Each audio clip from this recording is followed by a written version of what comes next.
जय माता दी। मेरे सभी प्यारे दोस्तों, मैं लक्ष्मी शर्मा बड़ों को चरण स्पर्श, छोटों को प्यार और बराबर वालों को दिल से नमस्कार करती हूँ।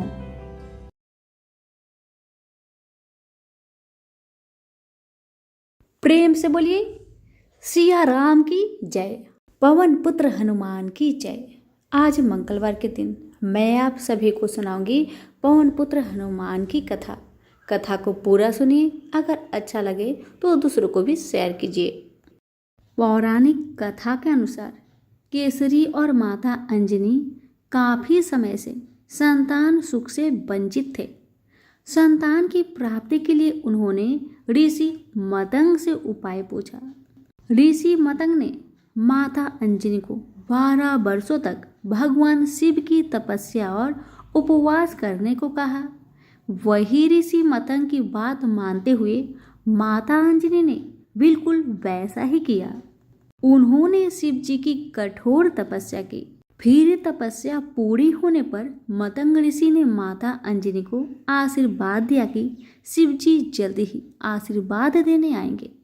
मतंग ऋषि की बात सुनकर माता अंजनी ने भगवान शिव के स्वागत और सत्कार के लिए 56 भोग बनाए। वही माता अंजनी की परीक्षा लेने के लिए भगवान शिव भिक्षुक का भेष धारण कर पहुंचे। माता अंजनी ने भिक्षुक को भोजन परोसा, लेकिन भिक्षुक के रूप में शिव जी ने 56 भोग खाने की इच्छा जताई। माता अंजनी ने भिक्षुक से कहा कि 56 भोग भगवान शिव के लिए है। इस पर भिक्षुक क्रोधित हो गए और माता अंजनी पर क्रोध जताते हुए भगवान शिव को अपशब्द बोलने लगे। इस पर माता अंजनी ने भिक्षुक से भगवान शिव का अपमान न करने की प्रार्थना की, लेकिन भिक्षुक भगवान शिव के लिए अपशब्द कहता ही रहा। तब माता अंजनी ने अपने क्रोध पर संयम रखते हुए भिक्षुक को 56 भोग खाने को दे दिया। इस बात से प्रसन्न होकर भिक्षुक बने महादेव अपने असली रूप में आ गए और माता अंजनी को दर्शन दिए। शिव जी ने अंजनी को आशीर्वाद दिया कि रुद्र अवतार हनुमान आपके गर्भ से जन्म लेंगे, जो वेदों शास्त्रों के महान ज्ञाता होंगे। इसके बाद शिव जी के आशीर्वाद से माता अंजनी ने हनुमान जी को जन्म दिया। प्रेम से बोलिए पवन पुत्र हनुमान की जय। हनुमान जी और अहिरावण की युद्ध की कहानी। रात का समय था। हनुमान जी पहरा दे रहे थे। विभीषण के भेष में अहिरावण आया। हनुमान ने उन्हें बुलाया और पूछा, भैया इतनी देर रात कहाँ से आ रहे हो? उसने कहा, भगवान की आज्ञा पर वह संध्या करने गए थे। आने में बहुत देर हो चुकी है। सभी के सो जाने के बाद अहिरावण राम और लक्ष्मण को कंधे पर उठाकर भाग गया। भगवान को क्या कभी कोई हरण कर सकता है? लक्ष्मण जी तो 14 वर्ष तक बिल्कुल ही नहीं सोए थे, लेकिन जब भगवान अपने भक्तों की महिमा प्रकट करना चाहते हैं तो वे उन्हें सामान्य मनुष्य की तरह ही लीला करते हैं। आज हनुमान की महिमा प्रकट होनी थी। वे चुपचाप अहिरावण के कंधे पर चढ़ पड़े। अगली सुबह होते ही सेना में बहुत कौतूहल मच गई। सुग्रीव, जाम्बन, विभीषण सभी सावधान हो गए। हनुमान ने घटना का वर्णन किया। विभीषण ने कहा, यह अहिरावण का माया जाल है। मेरा भेष कोई और नहीं ले सकता। हनुमान ने कहा, वह कितना भी शक्तिशाली क्यों न हो, वह कितना भी मायावी क्यों न हो, मैं उसके पास जाऊंगा और मेरा अहिरावण के साथ युद्ध होगा और मैं उसका वध कर दूंगा और मेरे प्रभु को वापस ले आऊंगा।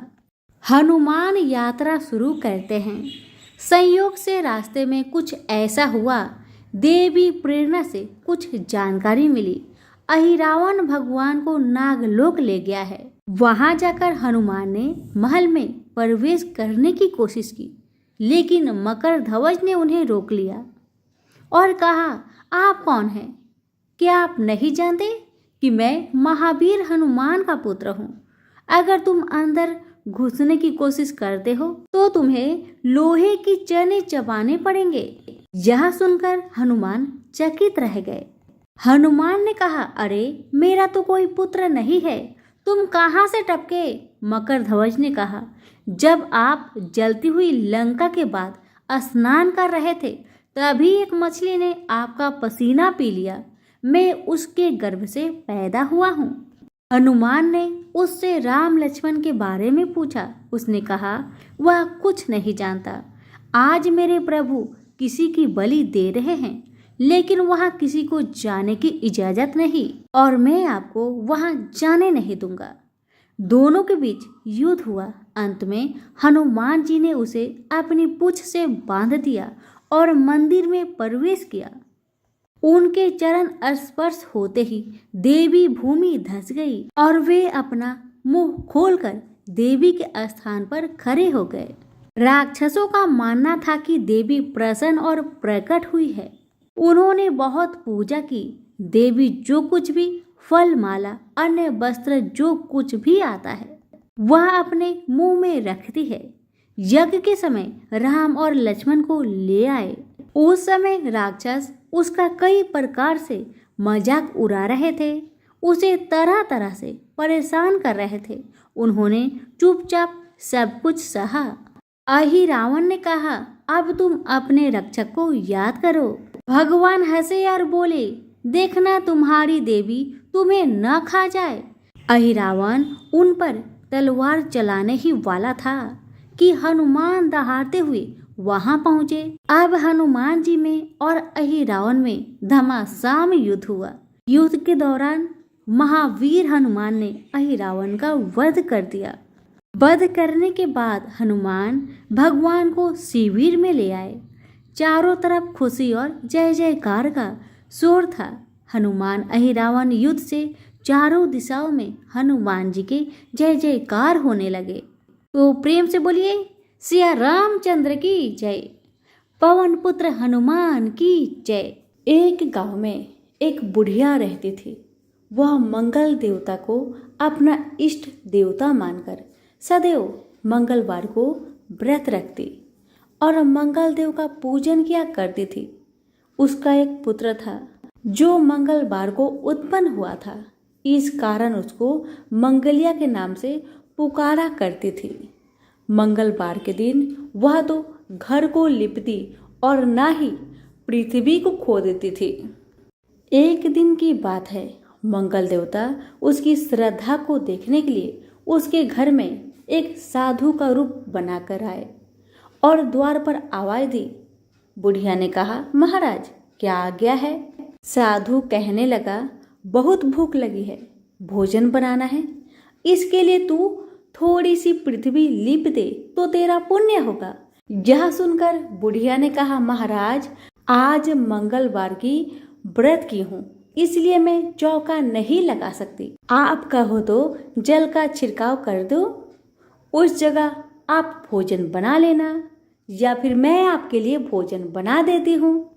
साधु महाराज कहने लगे, मैं गोबर से लिपी चौका पर ही खाना बनाता हूँ।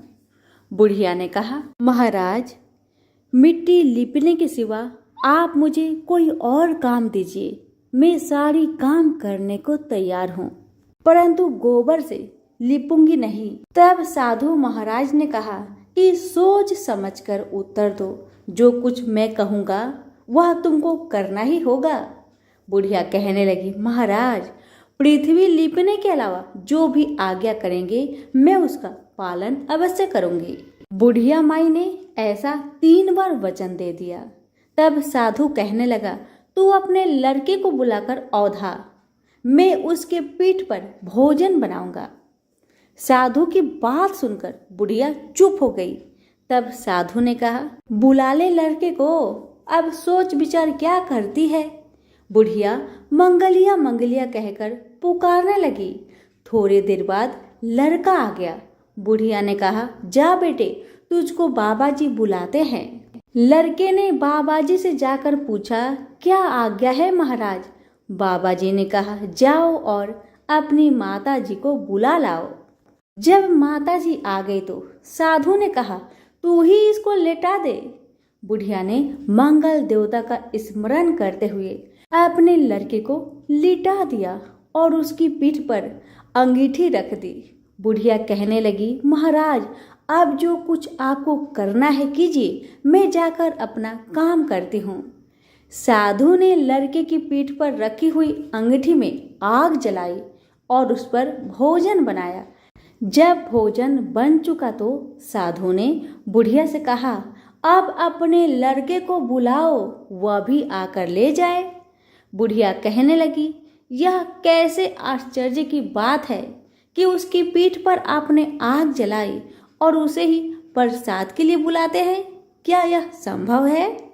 क्या अभी आप उसको जीवित समझते हैं? आप कृपा करके उसका स्मरण भी मुझको न कराइए और भोग लगाकर जहाँ जाना हो जाइए। साधु की अत्यंत आग्रह करने पर बुढ़िया जैसे ही मंगलिया कहकर आवाज लगाई, वैसे ही लड़का एक ओर से दौड़ता हुआ आ गया।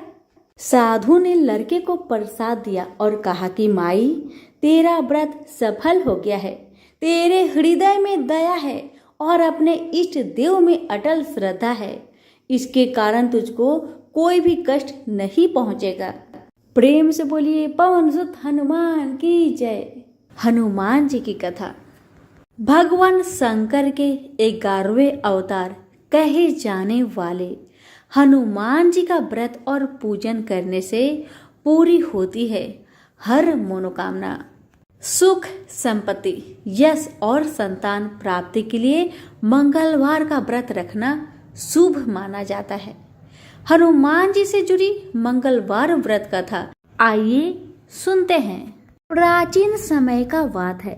किसी नगर में एक ब्राह्मण दाम्पत्य रहते थे। उनके कोई संतान न होने के कारण वह बहुत दुखी रहते थे। हर मंगलवार को ब्राह्मण देवता वन में हनुमान जी का पूजन करने जाता था। वह पूजा करके बजरंग बली से एक पुत्र की कामना करता था।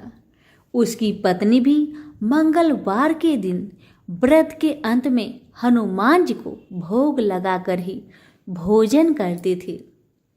एक बार व्रत के दिन ब्राह्मणी ने भोजन नहीं बना पाया और ना ही हनुमान जी को भोग लगा सकी।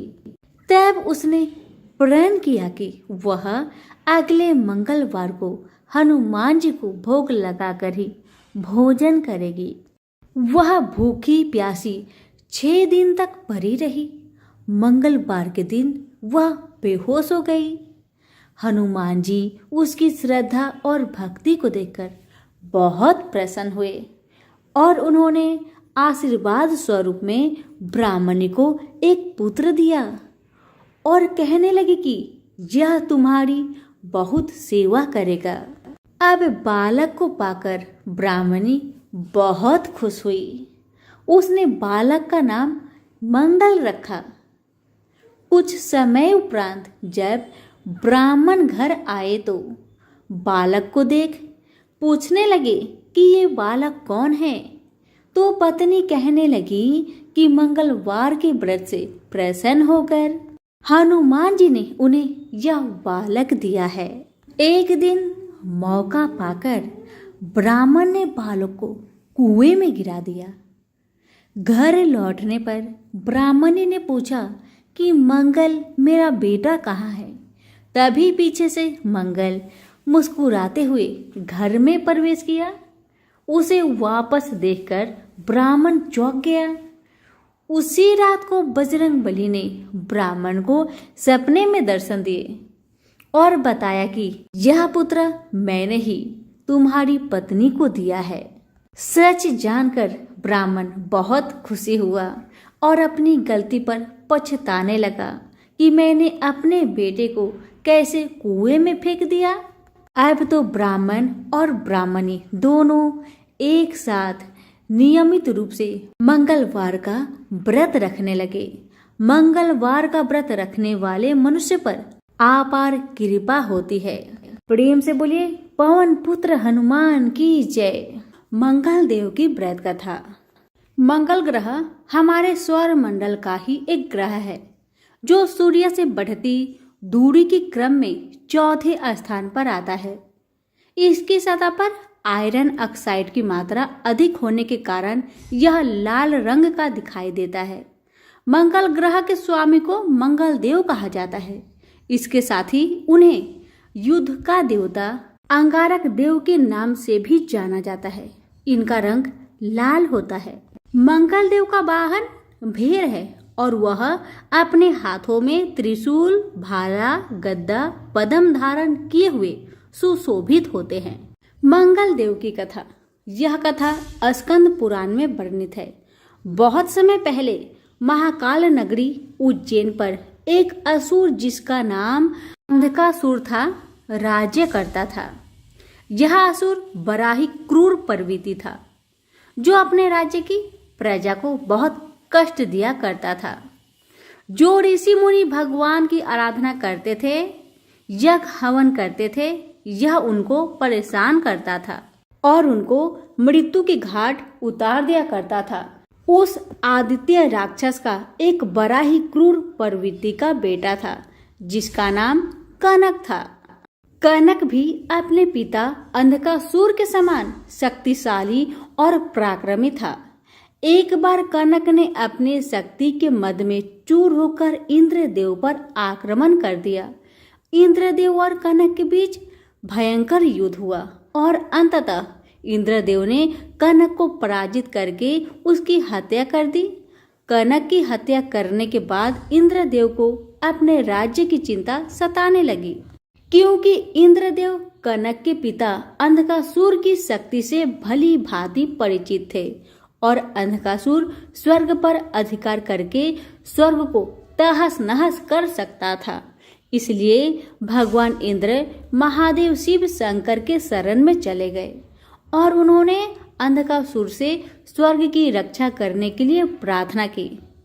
आशुतोष भगवान महाशिव शंकर ने देवराज इंद्र की इस प्रार्थना को स्वीकार किए और भगवान शिव शंकर तथा अंधकासुर के बीच एक भयंकर युद्ध हुआ। दोनों ओर से महाशक्तियों का प्रयोग किया गया और युद्ध ने एक विकराल रूप ले लिया और युद्ध लंबे समय तक चला। अंततः महादेव शिव शंकर ने अंधकासुर का वध कर दिया, किंतु भगवान शिव शंकर के माथे से पसीने की एक बूंद पृथ्वी पर जाकर उज्जैन नगरी में गिर पड़ी, जिससे वहां की धरती को फाड़कर अंगारे के समान एक पुत्र ने जन्म लिया जिसका नाम मंगल रखा गया। ब्राह्मणों ने उसकी स्तुति की और उनको गुण रूप आदि के कारण स्वर मंडल के 8 ग्रहों में महत्वपूर्ण स्थान दिया। उज्जैन नगरी के जिस स्थान में मंगल ग्रह का जन्म हुआ था, उस स्थान पर स्वयं भगवान ब्रह्मा जी ने मंगलेश्वर शिवलिंग की स्थापना की, जिसे आज के समय मंगलेश्वर धाम के नाम से जाना जाता है। और मंगलवार को यहाँ दर्शन करने के लिए हजारों की तादाद में श्रद्धालु पहुँचते हैं। तो प्रेम से सभी बोलिए मंगल देव की जय हो। व्यास जी ने कहा, एक बार नैमिषारण्य तीर्थ में 80,000 मुनि एकत्र होकर पुराणों के ज्ञाता श्री सूत जी से पूछने लगे, हे महामुने, आपने हमें अनेक पुराणों की कथाएं सुनाई है, अब कृपा करके हमें ऐसा व्रत और कथा बताए जिसके करने से संतान की प्राप्ति हो तथा मनुष्य को रोग, शोक, अग्नि, सर्व दुख आदि का भय दूर हो जाए, क्योंकि कलयुग में सभी जीवों की आयु बहुत कम है। फिर इस पर उन्हें रोग, चिंता के कष्ट लगे रहेंगे तो फिर वह श्री हरि के चरणों में अपना ध्यान कैसे लगा सकेंगे। श्री सूत जी बोले, हे मुनियों, आपने लोक कल्याण के लिए बहुत ही उत्तम बात पूछी है। एक बार युधिष्ठिर ने भगवान श्री कृष्ण से लोक कल्याण के लिए यही प्रश्न किया था। भगवान श्री कृष्ण और युधिष्ठिर का संवाद तुम्हारे सामने कहता हूँ, ध्यान देकर सुनो। एक समय पांडवों की सभा में श्री कृष्ण जी बैठे हुए थे। तब युधिष्ठिर ने भगवान श्री कृष्ण से प्रश्न किया, हे प्रभु नंद नंदन गोविंद, आपने मेरे लिए अनेकों कथाएं सुनाई है। आज आप कृपा करके ऐसा व्रत या कथा सुनाएं जिसके करने से मनुष्य को रोग चिंता का भय समाप्त हो और उसको पुत्र की प्राप्ति हो। हे प्रभु, बिना पुत्र के जीवन व्यर्थ है। पुत्र के बिना मनुष्य नरकगामी होता है। पुत्र के बिना मनुष्य प्रीत ऋण से छुटकारा नहीं पा सकता और ना ही उसका पुण्य नामक नरक से उद्धार हो सकता है। अतः पुत्रदायक व्रत बतलाए। श्री कृष्ण भगवान बोले, हे राजन, मैं एक प्राचीन इतिहास सुनाता हूँ, आप उसे ध्यान पूर्वक सुनो। कुंडलपुर नामक एक नगर था। उसमें नंदा नामक एक ब्राह्मण रहता था। भगवान की कृपा से उसके पास सब कुछ था, फिर भी वह दुखी था। इसका कारण यह था कि ब्राह्मण की स्त्री सुनंदा की कोई संतान न थी। सुनंदा पतिव्रता थी, भक्ति पूर्वक श्री हनुमान जी की आराधना करती थी। मंगलवार के दिन व्रत करके अंत में भोजन बनाकर हनुमान जी को भोग लगाने के बाद स्वयं भोजन करती थी। एक बार मंगलवार के दिन ब्राह्मणी गृह कार्य की अधिकता के कारण हनुमान जी को भोग न लगा सकी, तो इस पर उसे बहुत दुख हुआ। उसने कुछ भी नहीं खाया और अपने मन में प्रण किया कि अब तो अगले मंगलवार को ही हनुमान जी का भोग लगाकर अन्न जल ग्रहण करूंगी। ब्राह्मणी सुनंदा प्रतिदिन भोजन बनाती, श्रद्धापूर्वक पति को खिलाती, परंतु स्वयं भोजन नहीं करती और मन ही मन श्री हनुमान जी की आराधना करती थी। इसी प्रकार 6 दिन गुजर गए और ब्राह्मणी सुनंदा अपने निश्चय के अनुसार भूखी प्यासी निराहार रही। अगले मंगलवार को ब्राह्मणी सुनंदा प्रातः काल ही बेहोश होकर गिर पड़ी। ब्राह्मणी सुनंदा की इस असीम भक्ति के प्रभाव से श्री हनुमान जी बहुत प्रसन्न हुए और प्रकट होकर बोले, सुनंदा, मैं तेरी भक्ति से बहुत प्रसन्न हूँ, तू उठ और वर मांग। सुनंदा अपने आराध्य देव श्री हनुमान जी को देखकर आनंद की अधिकता विह्वल हो श्री हनुमान जी के चरणों में गिरकर बोली, हे प्रभु, मेरी कोई संतान नहीं है, कृपा करके मुझे संतान प्राप्ति का आशीर्वाद दे, आपकी यदि कृपा होगी। श्री महावीर जी बोले, तेरी इच्छा पूर्ण होगी, तेरे एक कन्या पैदा होगी, उसके अष्टांग प्रतिदिन सोना दिया करेंगे। इस प्रकार कहा। श्री महावीर जी अंतर ध्यान हो गए। ब्राह्मणी सुनंदा बहुत हर्षित हुई और सभी समाचार अपने पति से कहा। ब्राह्मण देव कन्या का वरदान सुनकर कुछ दुखी हुए, परंतु सोना मिलने की बात सुनी तो बहुत प्रसन्न हुए। विचार किया कि ऐसी कन्या के साथ मेरी निर्धनता समाप्त हो जाएगी। श्री हनुमान जी की कृपा से वह ब्राह्मणी गर्भवती हुई और 10वें महीने में उसे बहुत ही सुंदर पुत्री प्राप्त हुई। यह बच्ची अपने पिता के घर ठीक उसी तरह से बढ़ने लगी जिस प्रकार शुक्ल पक्ष का चंद्रमा बढ़ता है। 10वें दिन ब्राह्मण ने उस बालिका का नामकरण संस्कार करवाया। उसके कुल पुरोहित ने उस बालिका का नाम रत्नावली रखा, क्योंकि यह कन्या सोना प्रदान किया करती थी। इस कन्या ने पूर्व जन्म में बड़े ही विधान से मंगल देव का व्रत किया था। रत्नावली का अष्टांग बहुत सा सोना देता था। उस सोने से नंदा ब्राह्मण बहुत ही धनवान हो गया। अब ब्राह्मणी भी बहुत अभिमान करने लगी थी। समय बीतता रहा। अब रत्नावली 10 वर्ष की हो चुकी थी।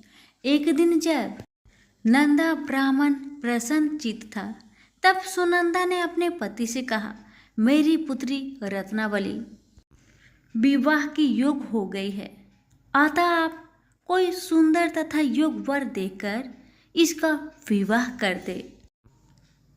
जा सुन ब्राह्मण बोला, अभी तो रत्नावली बहुत छोटी है, तब ब्राह्मणी बोली, शास्त्रों की आज्ञा है कि कन्या 8वें वर्ष में गौरी, 9 वर्ष में राहिनी, 10वें वर्ष में कन्या, इसके पश्चात रजवाला हो जाती है। गौरी के दान से पाताल लोक की प्राप्ति होती है, राहिनी के दान से बैकुंठ लोक की प्राप्ति होती है, कन्या के दान से इंद्र लोक में सुखों की प्राप्ति होती है।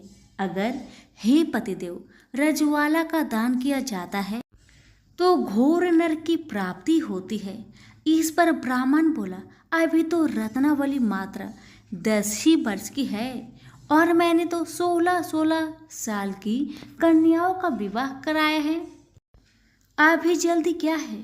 तब ब्राह्मणी सुनंदा बोली, आपको तो लोभ अधिक हो गया लगता है।